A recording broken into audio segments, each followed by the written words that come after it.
lá, esse é só um teste. Vamos ver se deu tudo certo.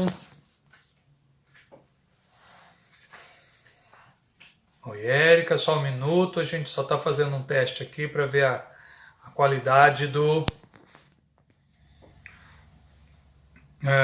grande Eliseu. A gente está testando aqui a qualidade do Wi-Fi, né, de onde estou. Vamos ver se dá certo, se funciona tudo tranquilamente. Pastor Mauro, boa noite. Nivaldo, Eliseu, Magno. Tá funcionando bem?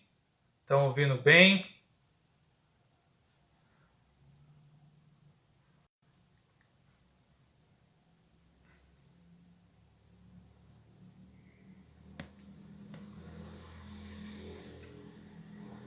E aí, Garbim?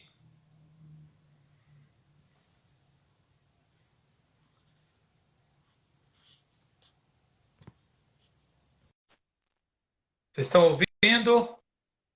Alguém pode dar um alô para mim se estão ouvindo, se está tudo certo? Grande Haroldo, Alô, tudo bem? tá me ouvindo bem? Tô. Ah, que bom. Então vai funcionar tudo certo. E aí, Já são. tem uma pamonha para nós aí ou não? Olha, como você é meu chefe, eu vou ter que arrumar a pamonha para você, né, Haroldo? Então, eu vi aqui as horas já são 21 horas, né? Certinho, né? Pontual. É, certinho. E, e parece que está funcionando bem a internet, então acho que a gente pode dar sequência. Tranquilo, Pode ser? tranquilo. Tem um Pode pessoal ser. entrando aí, pessoal que é seu amigo, pessoal que é conhecido, todo mundo querendo te ouvir aí, Haroldo. E os coraçãozinhos aí? Coraçãozinho aí são pessoas que gostam de você, aí, ó. Tá bom? Ô, Haroldo, é, eu estava muito querendo, né, já bater esse papo com você. Tem muita gente aqui que te conhece, tem algumas pessoas que não te conhecem ainda. E seria muito bom as pessoas terem a oportunidade de saber um pouco da sua história, né? Então, você é brasileiro de que lugar, Haroldo? Rubiataba, capital do mundo. Nasci em Los Angeles, vim ao Brasil em 64, com 7 anos de idade. Juro que não trouxe a revolução, apesar de chegar um mês antes. É, não foi você, então, o culpado. Não, não foi eu, não. Nem sabia que ia Então, tá ter. bom. Ah lá. Ô, Haroldo, bom, eu já caminho com você há alguns anos, já conheço boa parte de algumas coisas, mas eu queria que você conversasse aqui com o pessoal. Como foi que você se tornou cristão? Quando, como, de que forma, onde? Quando que você se entendeu por cristão? Como que você se tornou um cristão? O negócio é quase falar que eu nasci em berço evangélico, mas quando eu procurei para meus filhos, eu descobri que a marcenaria que fazia berço evangélico fechou. Mas meu pai tinha 6 filhos naturais, fora os postiços, e ele cria que a criança com 3, 4 anos pode entender a verdade da palavra de Deus e pode arrepender dos pecados e pode ser salvo. Então, quase todos nós, eu e os meus irmãos, foram salvos nessa idade, 3, 4 anos. Então, a gente não lembra muito, eu lembro um pouco, mas não lembro muito. Agora, eu lembro mais da experiência de buscar o batismo do Espírito Santo, que foi antes de nós virmos ao Brasil, então eu tinha 6 anos. E eu lembro bastante disso e que estava orando, buscando o batismo no Espírito Santo por muito tempo, assim, algumas semanas, bastante intenso. E aí, um dia de manhã, em oração com minha mãe às vezes reunia com as crianças, porque eram 6 filhos, e 3 mais velhos e 3 mais novos. Então, às vezes, ela reunia com os mais novos antes de ir para a escola. E aí foi uma experiência muito forte de começar a falar em línguas, e aí nem fui para aula aquele dia, e foi muito forte. Então, a conversão e o batismo eu lembro muito pouco, não lembro muito, mas eu lembro que foi uma experiência real, né? Uma experiência sobre a cruz de Cristo e alguma coisa assim. Mas não era muito novo, não tenho muita lembrança. Mas o batismo do Espírito Santo, antes de vir para o Brasil, eu tenho sim. Que bom, muito bom. Então, você se converteu, você conheceu Jesus em casa, dentro de casa. Com certeza, com certeza. E formei no seminário de 30 anos lá também. Demorou um pouco, hein? Tem muito seminário aí de 30 meses, você ficou 30 anos naquele seminário. As coisas É, boas custam caro, né? é, era o culto doméstico, demorava às vezes 2, 3 horas por dia. E às vezes ficava o mês inteiro em cima de um versículo. Hebreus 1, versículo 1, eu lembro que nós ficamos muito tempo. E, Olha. e desde pequeno não podia ficar dormindo, nem distraído, nem ficar fazendo gracinha, não. Tinha que ficar ao redor da mesa e tinha que prestar atenção e tinha que estar interativo. Hum, uhum. Que bom. Bom, isso é para o pessoal saber que você já está aí nessa batalha no Evangelho há muitos anos. Queria te fazer uma pergunta. Qual que é a postura da igreja nessa crise? Qual deve ser a postura da igreja frente a essa crise? Puxa vida, na lata, assim. É. Eu tenho falado bastante sobre a questão de que nós precisamos nos manter fora da controvérsia entre as notícias, entre um partido e outro partido, entre uma coisa e outra. Podemos ter nossas opiniões, mas nós não devemos nos entregar ao fatalismo de achar que nós somos vítimas, que estamos à mercê dessas decisões, que nós devemos entender que o temor de Deus é o mais importante e buscar a Deus e clamar a Deus e ver o que Ele quer fazer conosco nesses dias. Isso é uma coisa, né? A gente temer a Deus e não temer as notícias, não temer os prognósticos, o pessoal falando que vai ser isso, vai ser aquilo, não acreditar nisso, né? A Bíblia diz, não acrediteis no que o pessoal fala, mas acreditar em Deus. E querer ouvir a voz dele, querer saber o que ele quer de nós cada dia, né? Cada momento.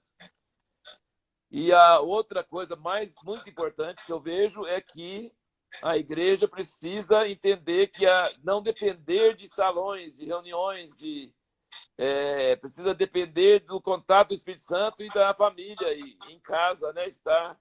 Estar encontrando com Deus sozinho, no lugar secreto, e em casa com a família. E que as reuniões são muito boas, e ouvir pregações e estar com outras pessoas é muito bom, ajuda a nossa fé, mas nós não podemos ficar apoiados nisso. Nós temos que ser apoiados em nossa comunhão com Deus, pessoal, na família e em amizades que a gente mantém pela internet e outras coisas, mas amizades reais, amizades duradouras. Então a igreja não pode ser terceirizada, nós não podemos terceirizar a nossa vida espiritual, falar que fechou o salão, agora a gente está fraco na fé. Pelo contrário, nós podemos ficar mais fortes na fé.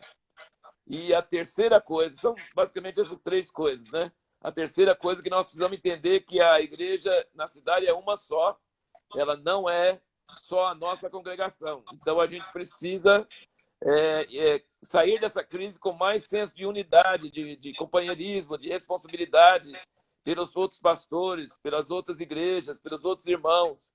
Entender que nós não somos só uma comunidade que se reúne aos domingos, mas nós somos uma congregação, um povo da cidade que ama a Deus e que tem o mesmo destino, o mesmo propósito, e somos responsáveis uns pelos outros, né? Uhum. Muito bom.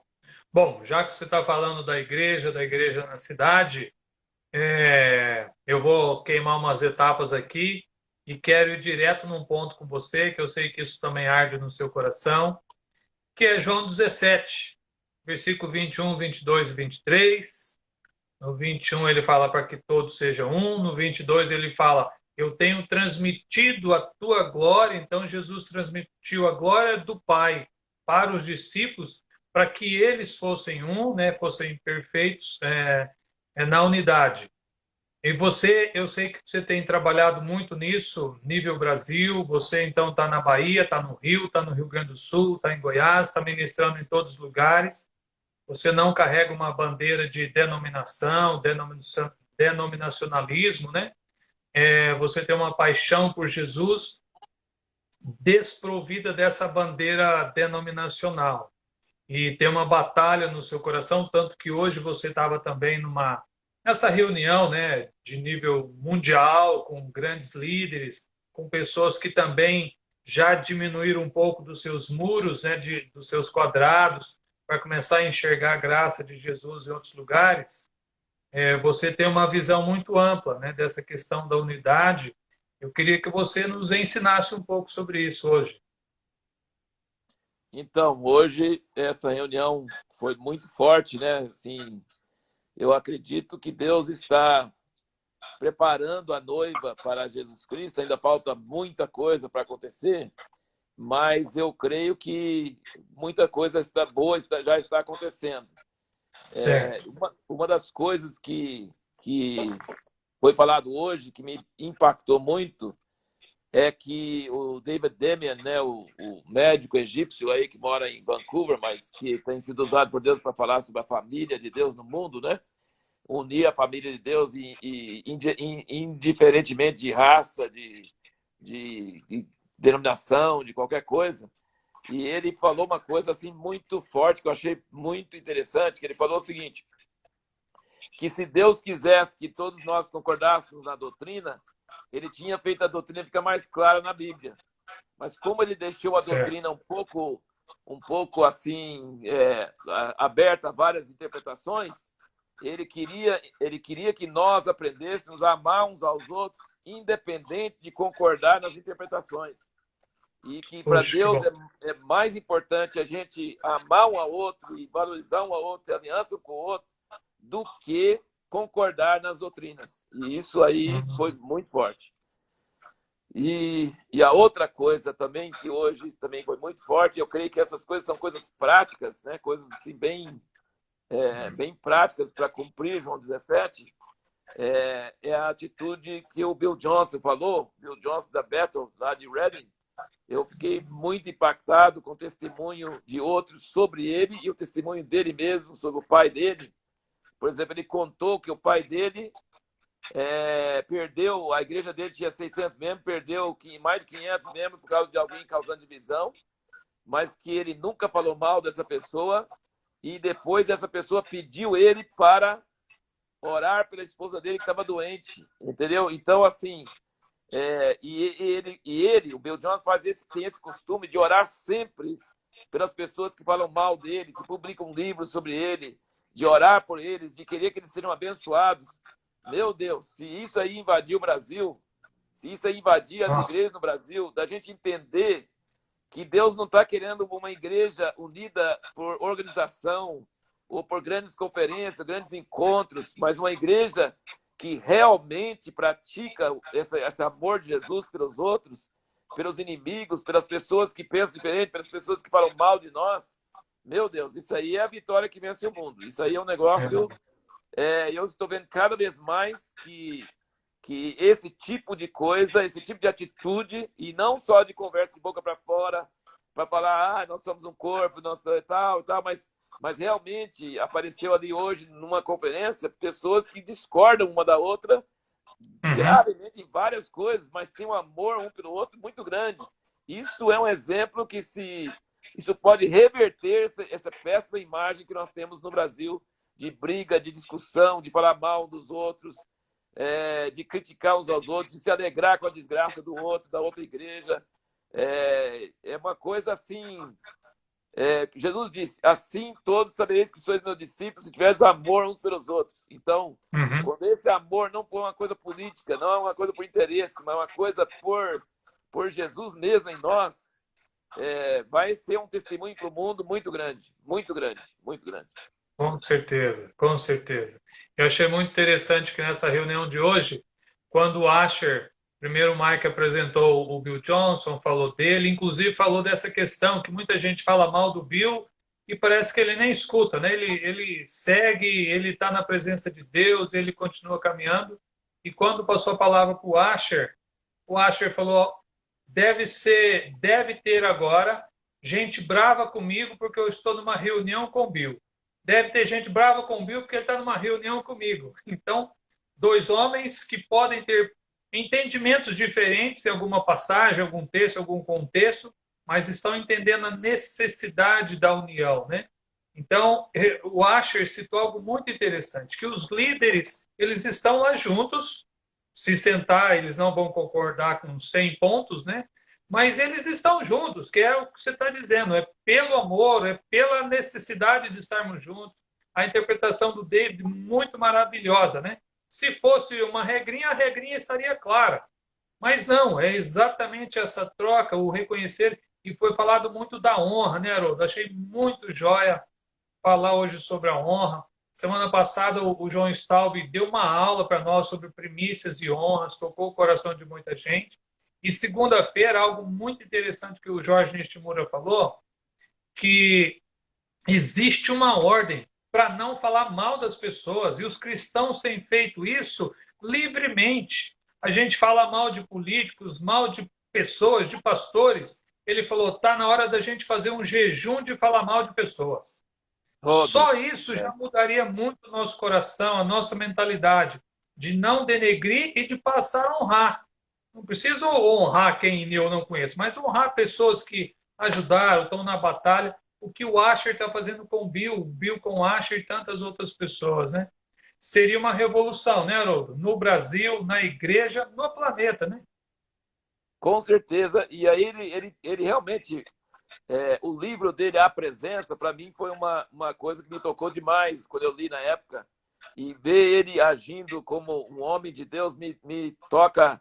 Eu não concordo com várias coisas da doutrina, da escatologia, da previsão deles lá em Bethel, mas eu já tive lá e senti a presença de Deus. E, gente, a gente precisa realmente respeitar mais a presença de Deus e o temor de Deus e o caráter de Deus e o fruto de Deus do que qualquer outra coisa, sabe? Uhum, É, uhum, todos nós estamos errados em várias nossas previsões, várias nossas ideias, mas o amor de Deus. E aí ele falou alguma coisa, já comentou alguma coisa sobre esse cultura de honra, mas ele falou que eu achei muito interessante ele falar que a bajulação é a falsificação da honra, né? E quando a pessoa faz uhum, bajulação, ela está querendo alguma coisa em troca, né? sim.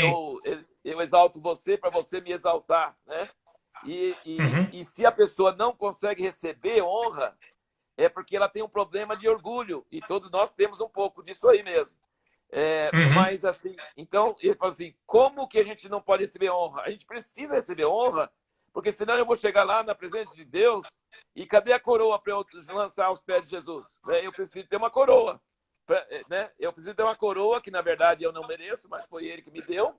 E eu preciso ter uma coroa para eu poder jogar aos pés de Jesus. Né? Então, essas coisas aí me tocou muito. Aí ele fez uma piadinha também que eu achei muito legal, que ele falou que tem, por exemplo, a irmã canta muito bonito, você chega e fala assim: poxa vida, irmã, mas você cantou bonito. Eu assim: eu não, foi Jesus. Ele falou: não, aí tá demais. Se fosse Jesus, seria mais bonito.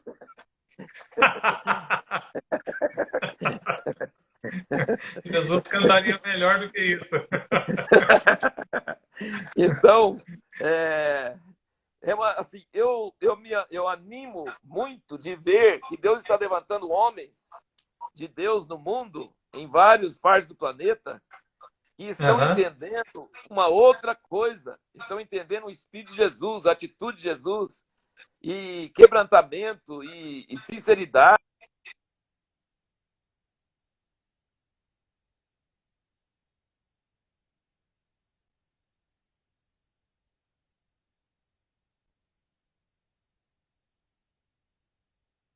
Aqui para mim travou. Não sei se para você você está me ouvindo, se as pessoas estão ouvindo, mas tá parado aqui a imagem e o som. A internet deu uma Ah, falhadinha, ok. mas agora voltou. De vez em quando faz Voltou. isso. Mas essa pandemia é terrível, essa quarentena está causando prejuízo ao país e tudo, mas para mim foi a melhor coisa, porque eu tive que cancelar a viagem, cancelar encontros, cancelar tudo e ficar em casa. Para mim, ficar em casa é o melhor lugar do mundo. O melhor lugar do mundo é em casa mesmo. Eu amo ficar em casa. E aí eu peguei um livro que eu tinha começado a escrever 5 capítulos 10 anos atrás. 10 anos atrás. E eu terminei o livro e vai sair dentro de um mês. E o livro, adivinha como é que chama o livro? Eu creio que é a hora de Deus para essa hora que Deus quer fazer agora no mundo. Sai da frente que eu quero ver Jesus. Então, o tema do livro é isso mesmo, que Deus precisa de nós, homens, e homens com honra oficial. Deus precisa de homens, mas não só homens, mulheres também, mas Deus precisa de Claro. seres humanos para carregar a arca, para liderar, para ser responsável, para mostrar o caminho, para pregar a palavra, para ajudar as pessoas. Mas essas pessoas que Deus usa não podem ser mediadoras, elas têm que sair da frente quando Jesus chega. Então, por exemplo, se eu prego e Jesus chega, eu preciso sair para ninguém ficar me vendo e ver Jesus. Eu preciso sair da frente. Então, assim, tudo que Deus nos usa para fazer, a gente deve fazer. A gente deve fazer. Nós não somos anarquistas, nós cremos em liderança. Nós cremos em pessoas reconhecidas, pessoas com dons. Mas o problema é que quando Jesus aparece, a pessoa quer aparecer mais ainda e tampa a imagem dele, entendeu? Então o livro é sobre isso. E 10 anos, foi 2010 que eu comecei e agora consegui terminar por causa dessa quarentena. Já tem algum lucro. Já teve proveito, já. Já teve o proveito. Que bom. Haroldo, eu sei que o seu pai tinha um peso no coração muito grande de uma palavra viva, né? De uma igreja atuante, uma igreja não política, não quadrada, não por regras, mas que a palavra fosse transformadora. E de uma certa forma, né, o seu pai, vocês, a família, conseguiu unir ou trazer uma profundidade na palavra, uma liberdade no espírito. Então, isso foi uma restauração, né, de muitas comunidades, muitos povos. Isso perdura. Você acha que isso ainda tem muito a ser trabalhado ou já foi concluído e agora vem um ciclo novo?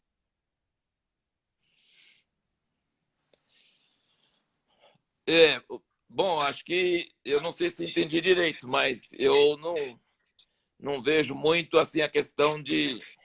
A gente nunca trabalhou, meu pai nunca trabalhou, e nem eu, em pensar que já fizemos alguma coisa. A gente nunca trabalha nesse pensamento. A gente sempre está em busca de um alvo e tudo que faz é para esse alvo. E se o que estou fazendo na hora não está contribuindo, eu paro de fazer e faço outra coisa, mas o alvo que é o principal, né?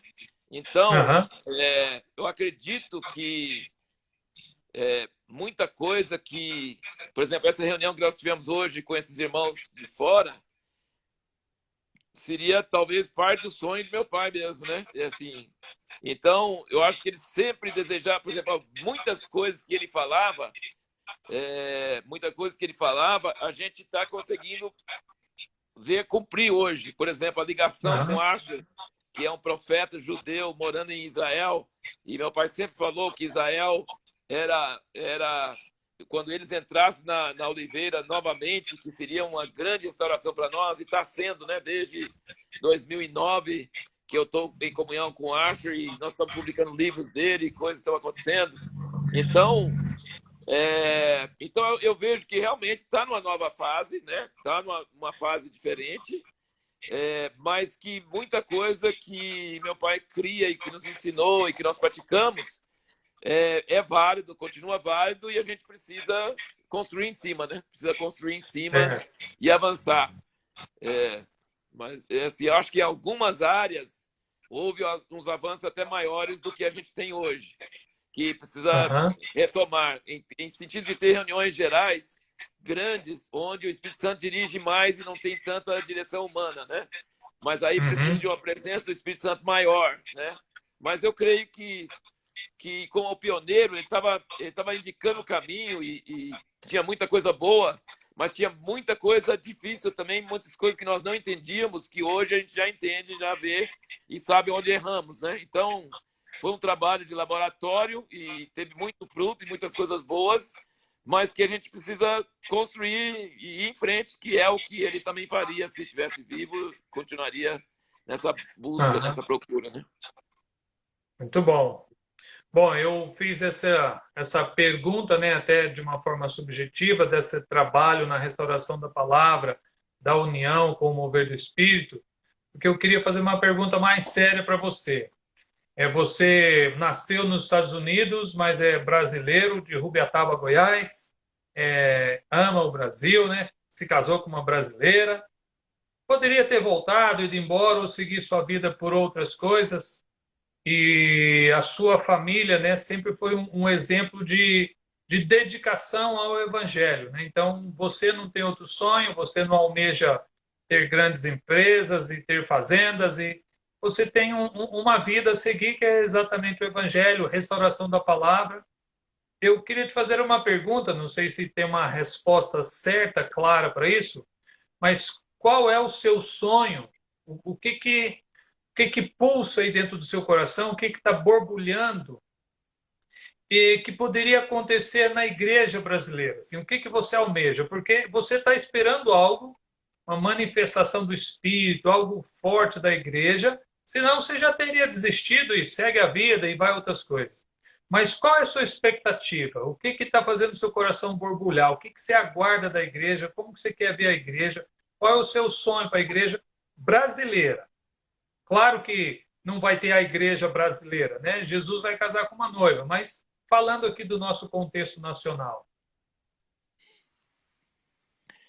Eu sempre tive um pouco de dificuldade de falar sobre sonho, porque eu nunca trabalhei muito em cima de sonho. Eu sempre trabalhei em cima de uma imediatismo no sentido assim, o Espírito Santo está falando o que eu posso fazer. Eu trabalho mais em questão de saber se eu for chamado para a presença de Deus hoje e tiver que prestar conta, eu fiz o máximo possível com aquilo que eu recebi. Eu fiz o 100% que eu conseguia fazer, eu obedeci a voz do Espírito Santo, eu semeei na vida de pessoas, eu ajudei outras pessoas, eu usei o dom que Deus me deu o máximo possível. Sempre isso é o maior. Se te falar a verdade, assim, meu sonho maior é chegar na presença de Deus e ele dizer bem feito. Você fez o que eu queria. Esse é o maior sonho que eu tenho. Não tenho muito mais sonho do que isso. Agora, a pergunta sua é relevante porque a gente sabe que Deus tem um sonho para a igreja na Terra e especificamente para a igreja no Brasil. E a gente veio para o Brasil e meu pai queria que a gente não vivesse o estilo de vida americano, que a gente não entrasse no sonho americano, que a gente já morava, né, eu nasci em Los Angeles, que era na beira do Pacífico, e meu pai era pioneiro, ele queria fazer coisas novas, ele tinha 5 filhos homens, ele queria nos desafiar com alguma coisa nova e diferente. Então não tinha jeito de ir para o oeste, né? Porque sempre os cowboys, né, antigos, né? Vai para o oeste, jovem, vai para o oeste, né? Mas a gente, se fosse para o oeste, a gente caía no Pacífico. Então não tinha jeito de ir para o Já oeste. Então estava no oeste, né? já estava no oeste. Então a gente veio para o sul. E a gente veio para perto de Brasília, quando Brasília era. Nós viemos em 64 para Minas e em 67, 68 para Rubiataba, que era o faroeste brasileiro naquela época. É, Sim. e então, nós sabemos que o Brasil é a nossa tarefa, que o Brasil é a nossa nação, que nós devemos deixar um legado, nós devemos deixar uma herança, nós devemos deixar uma geração que vai avançar o propósito de Deus. Então, e agora, encontrando com Asher, David Demin, irmãos de outros países, que conhecem muitos países do mundo, e eles vieram ao Brasil e estão dizendo que essa é a hora do Brasil no mundo, e não é só eles. É o outro irmão, o Dalton, que é líder da missão onde minha filha e meu genro estão no Oriente Médio. Ele fala a mesma coisa, que é a hora do Brasil, que o Brasil vai fazer uma coisa. Então não é coisa de brasileiro puxando para nossa sardinha, para Uhum. nossa panela, não. Nós estamos ouvindo a voz de Deus, que Deus vai levantar o Brasil no mundo para ser não só um celeiro de soja e laranja e carne, mas vai mandar a palavra de Deus e a vida do Espírito Santo para muitos países do mundo.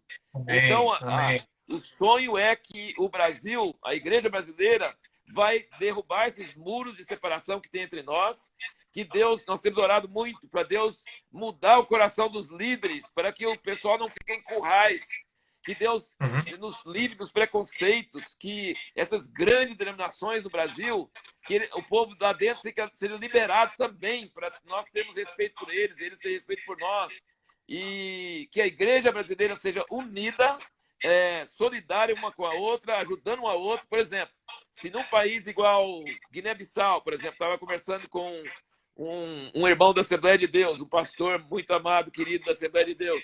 Se eles têm missionários lá, por que eu vou mandar missionário da minha igreja lá? E por que eu não vou ajudar os missionários dele que já estão lá? Então, se a igreja brasileira entender que ela é uma igreja só, mas ela é chamada para o mundo, e Deus tem dado muita abertura no mundo. Os brasileiros aceitam em todo o país do mundo, ele é bem recebido, ele tem... Então, assim, o sonho é esse, que a igreja brasileira largue de brigar um com o outro, deixe de criancice, deixe de carnalidade, deixe de querer a glória para si, sai da frente, deixe Jesus aparecer e invista nos jovens, invista dinheiro, formação, apoio, tudo possível para que os jovens possam ir para o mundo afora e não segurar eles para segurança, mas mandar eles, mandar nossos filhos para o mundo, para que eles sejam usados por Deus. Esse seria meu sonho. Amém. Amém. Muito bom. Eu fiz algumas perguntas para você, eu sei de algo que está no seu coração e eu não queria fazer perguntas agora, eu queria deixar você liberado. O que você quer falar para nós, para o nosso povo? Porque Então, às vezes a pergunta vai por um caminho que é algo que você não quer falar, então joga de escanteio, nos diga. as suas perguntas são boas, eu falei bastante coisa do que eu quero falar mesmo. Mas, assim, eu acho que a gente precisa focalizar em algumas coisas. Primeiro, a gente precisa entender que Deus vai abençoar o Brasil financeiramente. Está todo mundo falando que vai ser terrível, que não sei o quê.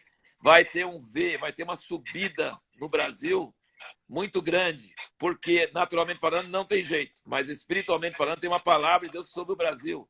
O Brasil precisa prosperar financeiramente para poder bancar essas missões para toda parte do mundo. Nós precisamos preparar a nova geração. Então, a igreja brasileira precisa aprender a lidar com dinheiro, precisa lidar com sucesso, precisa viver uma vida sacrificial como se não tivesse. Quando começar a entrar dinheiro, promoção e fartura, não ser materialista, não servir o Deus Mamon, precisa servir a Deus e precisa investir o dinheiro para o reino de Deus, investir o dinheiro nos pobres, nos necessitados dentro do Brasil, no Nordeste, em qualquer lugar onde tiver necessidade, nas favelas das grandes cidades. A igreja precisa ser missionária e com o evangelho e com dinheiro e com ajuda social. A igreja precisa ser sacrificial, ela precisa ter dinheiro e não usar o dinheiro para si, usar o dinheiro para o reino de Deus. Então, isso é uma coisa que eu sinto muito forte. Que bom. A outra coisa que eu sinto é sobre o trabalho que você mesmo faz e que toda a equipe faz com os homens. Que Deus precisa levantar homens de Deus, homens responsáveis, homens que vão ser pais mesmo, que vão assumir responsabilidade para seus filhos, suas esposas, que vão honrar suas alianças, que não vão entregar sua vida para o prazer, para o lazer, para o trabalho, para a profissão, para amizades assim que levam para outro lado, mas vai ser pessoas dedicadas, pessoas que vão realmente ser, referenciais para seus filhos e para outros filhos espirituais. Deus precisa levantar muitos homens como sacerdotes de suas casas, famílias fortes. Os últimos dias vai ser dias de guerra, dia de exército, mas o exército de Deus é de famílias, não é um tempo para não ter família, é um tempo para viver família direito, para ser assim um exército poderoso nas mãos de Deus, né? Então, Isso também, assim, esse trabalho que é feito com os homens de honra, para mim é uma coisa ultra importante que precisa continuar e os homens precisam praticar no dia a dia. Isso é muito difícil. É bom reunir um dia e tal, e ouvir palavras, e ficar quebrantado, e chorar, arrepender, mas precisa pagar o preço no dia a dia também, né? Então, Uhum, e nós uhum. precisamos ser amigos e ajudar uns aos outros nesse trabalho para sermos realmente homens de Deus, homens em nossas famílias e tudo isso, né? Amém. E, e a outra coisa que para mim é muito importante, ainda mais ainda nos dias que nós estamos vivendo, é que o povo, diz em Daniel, que o povo que conhece o seu Deus se tornará forte e fará proezas. Então, nos dias difíceis que virão, esse tempo do novo coronavírus é levíssimo. Isso aqui não é nada do que vem. Vem coisa muito pior aí para frente. Está preparando, inclusive, para o governo mundial, está preparando para a invasão da liberdade pessoal, está preparando para várias coisas que vão vir no futuro. Eu acredito que Deus vai nos dar uma janela de oportunidade de alguns anos,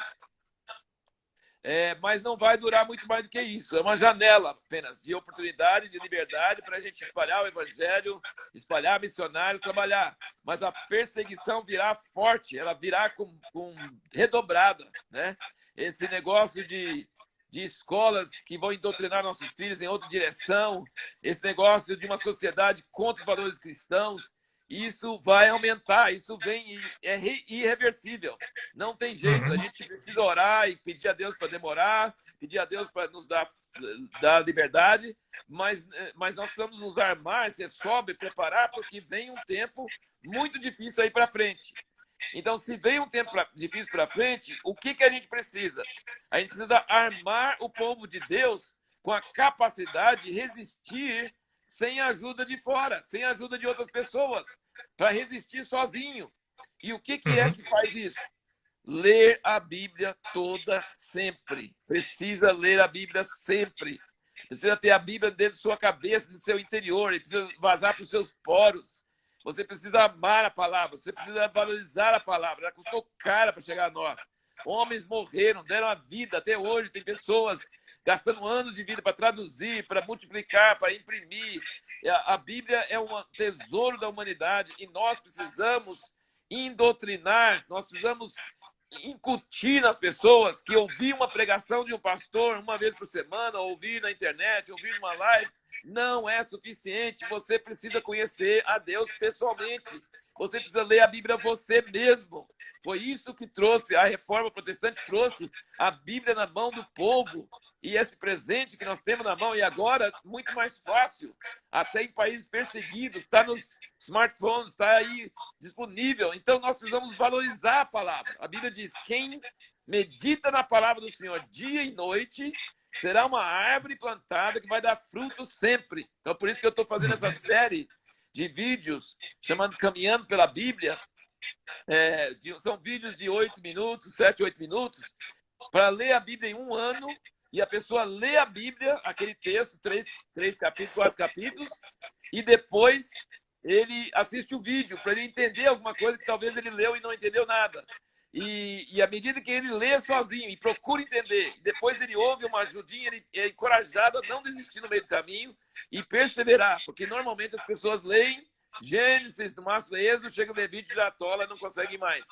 Então, meu peso, um dos grandes pesos que eu tenho, e meu pai incutiu isso em nós, foi de amar a Bíblia, de ler a Bíblia sempre, de comentar sobre ela e de sempre aprender. Eu aprendo com pessoas, nós temos o curso do CPP em Montemor, que chega alunos novos que nunca leram a Bíblia. E eu aprendo com eles. Eles fazem perguntas que eu nunca pensei. Eu já li a Bíblia incontáveis vezes. E eles, às vezes, me ensinam, chamam atenção para coisas que eu nunca vi. A Bíblia é um livro que você aprende sempre. Você nunca pode dizer que você conhece. Você nunca pode dizer que você conhece. Você não conhece. Você precisa ler sempre. E ela vai te enriquecendo, vai te alimentando. Mas muitas pessoas não leem o suficiente para poder começar a pegar esse gosto. Lê pouquinho, desanima e não lê mais. Então a gente uhum. precisa desenvolver nas pessoas esse gosto pela leitura, porque depois que ele pega gosto, aí você não precisa mais, porque ele já vai levar sozinho, né? Então, assim, é um grande... Ah, Eu vejo que se tem um povo que conhece a palavra de Deus, no interior, quando vier a provação, eles vão resistir muito mais. Eles vão ter força. Eles vão dar fruto no deserto, né? Eles têm raiz no rio profundo. Vai ser maravilhoso. Então, inclusive, a gente começou esse curso CPP lá em Montemor com uma finalidade: para dar aos jovens brasileiros a mesma coisa que meu pai deu para nós na família. Não é possível ter a mesma coisa, conviver aqueles anos todos, aquela coisa toda, mas pelo menos dar assim, uma dose enorme, que a pessoa receba isso e ela tenha força o resto da vida dela para ir construindo em cima disso, sabe? E eu tenho tido o prazer, nós começamos em 2003, já fazem 17 anos que tem esse curso lá, CPP, lá em Montemor, uhum. curso de preparação profética. E tenho conversado com ex-alunos que fizeram o primeiro curso em 2003 e hoje são pastores, hoje são pessoas que eu vejo que eles construindo em cima. Eles estão construindo em cima da base que receberam. Isso para mim dá muito prazer, porque Deus vai levantar uma geração de jovens no Brasil que vai fazer proezas. Eu creio muito nisso, que tem uma geração nova. Na verdade, quando eu falo uma geração nova, eu estou dizendo na igreja, como missionários, pastores, profetas, mas também como políticos. Deus vai levantar jovens na política brasileira que vão ser pessoas que amam o povo, que não querem lucro para si, que não estão corrompidos. Deus vai levantar um sal no meio dessa geração perversa e vai quebrar tradições seculares aqui, né? Então eu estou crendo mesmo em uma nova geração de jovens. E o Dascendo, que teve em São Paulo, tremendo, né? Milhares e milhares de jovens. Deus É, está é. agindo no Brasil.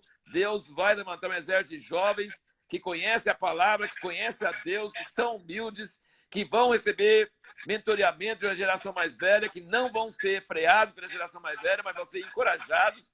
Então, Uhum. esse é meu sonho, meu desejo, que Deus vai fazer isso. Amém. Amém. Glória a Deus. Amém. Que Glória a paixão, Deus. hein, Haroldo? Quanta paixão nesse coração aí. Tem muito, tem muito. Tem muito vigor, graças a Deus. Amém. Bom, para quem não sabe, conheço o Haroldo já há 40 anos. Conheci o Haroldo em 1980. Então já conheço a família há muito tempo, estamos aí andando junto. E toda essa paixão aí é o que eu tenho aprendido, tenho estado junto com o Haroldo e os irmãos dele, né? Isso tem sido uma benção para mim. Haroldo, falar em honra, quero honrar você. Você já está muito maduro para diferenciar honra de lisonja, de bajulação. Você é um grande homem, um grande exemplo, sabe disso, não é só para mim, é para muita gente. Tenho o meu respeito pela sua vida dedicada ao Evangelho, né? Então, você é um líder diferente, caminho com você há muitos anos, você não nos obriga a tomar água de uma fonte só, pelo contrário, pelo contrário, vá ver, vá aprender, vá lá, e você dá muita liberdade para que a gente cresça em várias áreas, entendendo que não é suficiente em tudo. Você é um grande homem, tem o meu respeito. Viu, Haroldo? Acho que nosso tempo Obrigado. já deu. Estou sem relógio aqui. Com certeza queremos ouvir você mais vezes, né? Quero que você fale novamente com esse público de toda essa paixão que tem no coração, de ver coisas de Deus, né? Borbulhando, ressuscitando pessoas, ressuscitando projetos, mas tudo voltado para a confecção da noiva, né? Para formar a noiva para esse casamento de Jesus. É um É, prazer é. andar com você. Muitíssimo obrigado por vir aqui nos ensinar algo. Vou deixar você dar o seu tchau, suas palavras finais. Amém. Além de tudo que eu falei, eu acho que uma coisa só que eu não falei muito foi a oração. E desde criança, meu pai enfatizou a oração. Então, nós não podemos só ler a Bíblia e só trabalhar em unidade da igreja, só trabalhar em missões, só trabalhar na família. Nós precisamos de horas de oração. Então, a gente tem praticado isso que muitos anos. Oração não é fácil, e principalmente oração em conjunto. A gente tem que acabar com o egoísmo de querer se ouvir e ficar parado e ouvir outras pessoas. A gente precisa ouvir os outros orando Deus fala com a gente quando os outros estão orando, mas nem sempre. E aí a gente passa horas, às vezes, ouvindo orações dos outros e não sentindo nada. Mas se você Uhum. perseverar em oração, se perseverar em humildade diante de Deus e perseverar ouvindo os outros orarem, você será grandemente abençoado, grandemente Amém. ministrado por Deus. Então, que Deus abençoe a todos que estão nos ouvindo. Oração, a Bíblia toda sempre, coração de amor, perdão, parar de ser maledicência e usar dinheiro para a glória de Deus, não viver desperdiçando dinheiro, não entrando em dívida. Tudo isso é coisa maravilhosa, coisa faz parte do reino. E trabalhar com os homens, homens de honra. Deus abençoe você nesse trabalho. Deus abençoe toda a equipe, todos os irmãos, que é um trabalho maravilhoso, ungido por Deus e da vontade de Deus para o Brasil. Deus levante Amém. muitos homens de honra no Brasil. Amém. Amém. Amém, Haroldo. Muitíssimo obrigado, viu? Até. Deus Realmente abençoe a um privilégio. todos. Amém. Amém. Pessoal que está nos ouvindo, obrigado aí pela sua paciência. A gente sabe que tem uma enxurrada de lives aí. E Haroldo, um grande homem, veio conversar com a gente. Obrigado pela sua paciência de nos ouvir, mas com certeza algo encheu o seu coração.